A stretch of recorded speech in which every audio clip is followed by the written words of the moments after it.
اپنی پارٹی کا plate form میرے لیڈر عمران خان کو اور ہمیں کہا کہ آپ ہماری ٹکٹ پہ لڑ رہے ہیں, ہم ہیں خان صاحب کے ساتھ ہی, وہ مسئلہ ڈٹے رہیں.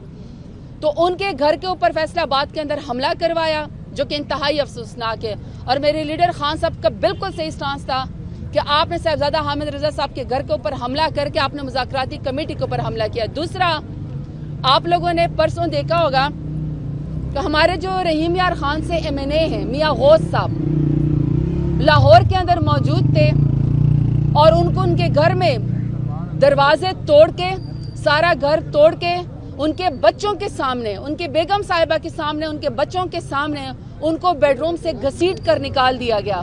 وہ ابھی تک پتہ نہیں ہے. آگے 8 فروری آنے والا ہے جس میں پورے پاکستان نے 9 مئی کا بیانیہ ریجیکٹ کیا اور ہم سب کو 1.5-2 لاکھ ووٹ دیا مشکل کے باوجود. وہ الیکشن چوری ہوا. ابھی 8 فروری کا یوم سیاہ ہم نے منانا ہے, لیکن ابھی سے پنجاب کے اندر ہمارے لوگوں کے گھروں کے اوپر جو وہ ریڈ جاری ہو گئے. تو ایسے سچویشن کے اندر مذاکرات کا کوئی فائدہ نہیں ہے. پاکستان تحریک انصاف کے مذاکرات کی پیشکش کو حکومت نے کمزوری سمجھ لیا, یہ ان کی غلط فہمی ہے. پاکستان تحریک انصاف کے پاس واقعی سٹریٹ پاور ہے, واقعی بھی ووٹ ہے. بہت شکریہ. اور انشاءاللہ یہ جدوجہد ہم اپنے لیڈر عمران خان کے ساتھ مل کے لڑتے رہیں گے. سب سے پہلے تو میں آپ کو اپنے مقدموں کا بتا دوں. صبح اسلام آباد میں کہ آپ کے سامنے ہے کہ بڑا شیڈی ہے, شاید بارش کا امکان ہے. بارش اس ملک میں نہیں ہو رہی ہے لیکن ملک میں دہشت گرد دندناتے پھرتے ہیں. صبح سویرے آپ دیکھ لیں کہ 6:30 بجے کے بعد پنڈی کی جو دہشت گردی کی عدالت میں آپ کو پاکستان تحریک انصاف کے کارکنان, پاکستان تحریک انصاف سے وابستہ لوگ, سیکنڈ ٹیئر شپ لیڈرشپ, آپ کو سب, چاہے میں 900 میل دور ڈیرہ غازی خان سے آؤں, چاہے سمابیا جو ہیں اپنے علاقے سے آئیں یا ورکر کارکنان آئیں, سب کو دہشت گرد بنا کے یا ATC کورٹ میں پیش کیا جاتا ہے. پاکستان تحریک انصاف پھر بھی ڈٹی ہوئی ہے. آج تو ہماری یہاں پہ تاریخ ہوئی ہے اگلی 20 کی, لیکن اس کے بعد ہم سب کا رخ ہوگا. ابھی ہم اڈیالہ جیل جائیں گے اور اڈیالہ جیل میں خان صاحب کے ساتھ ایک اور بوگس کیس میں ہمارا ٹرائل ہو رہا ہے. مطلب میرا یہ ہے کہ پاکستان کے اندر دہشت گرد دندناتے پھر رہے ہیں. پاکستان کے اندر اس وقت لا اینڈ آرڈر کی سچویشن انتہائی خراب ہے, لیکن اس حکومت کو 17 سیٹوں والی جماعت کو ایک ہی فکر پڑی ہوئی ہے کہ کس طرح عمران خان, ان کی بیگم صاحبہ, ان کی فیملی کو, ان کی بہنوں کو, ان کی پارٹی کو اور ان کے کارکنان کو اذیت پہنچائی جائے کہ کسی طریقے سے 17 سیٹوں والی جماعت کی کرسی کو طول دیا جا سکا. لیکن جس طرح میرا لیڈر ڈٹا ہوا ہے اس طرح ہم بھی ڈٹے ہوئے ہیں, قانون کی پاسداری کرتے ہیں, کورٹ کی پاسداری کرتے ہیں اور آپ کے سامنے موجود ہوتے ہیں.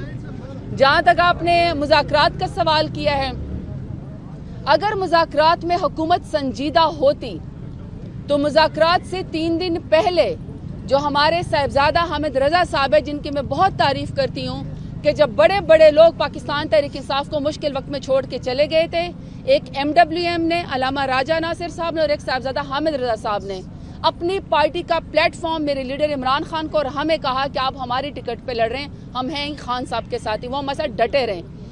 تو ان کے گھر کے اوپر فیصلہ آباد کے اندر حملہ کروایا جو کہ انتہائی افسوسناک ہے.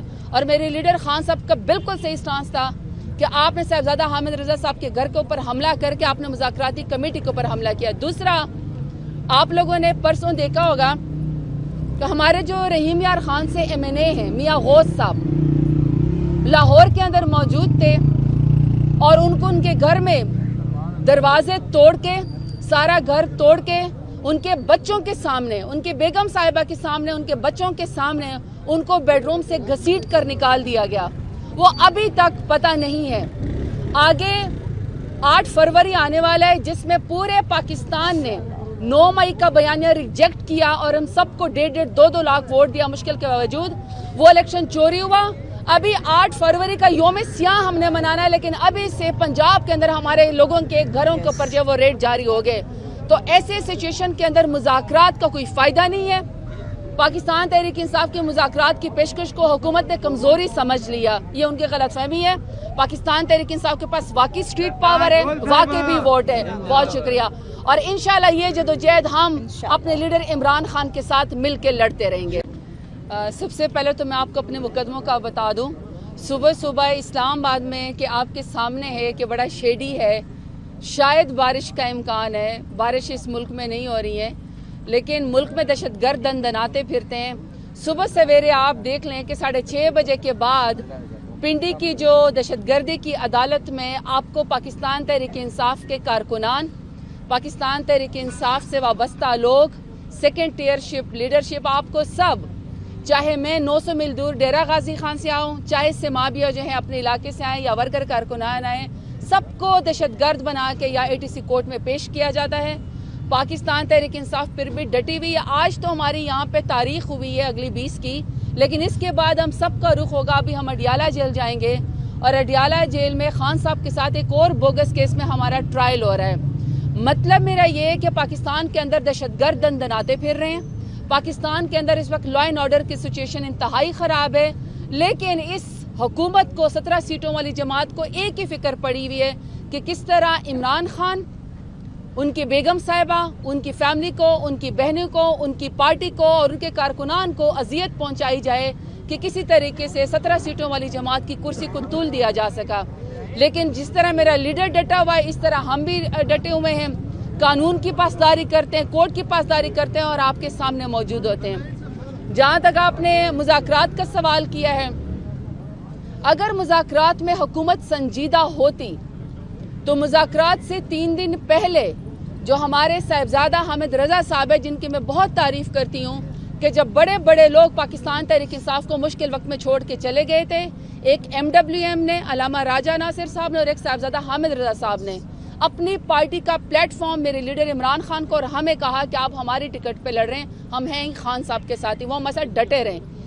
تو ان کے گھر کے اوپر فیصل آباد کے اندر حملہ کروایا، جو کہ انتہائی افسوسناک ہے، اور میرے لیڈر خان صاحب کا بالکل صحیح سٹانس تھا کہ آپ نے صاحبزادہ حامد رضا صاحب کے گھر کے اوپر حملہ کر کے آپ نے مذاکراتی کمیٹی کے اوپر حملہ کیا۔ دوسرا، آپ لوگوں نے پرسوں دیکھا ہوگا کہ ہمارے جو رحیم یار خان سے MNA ہیں میاں غوث صاحب لاہور کے اندر موجود تھے، اور ان کو ان کے گھر میں دروازے توڑ کے سارا گھر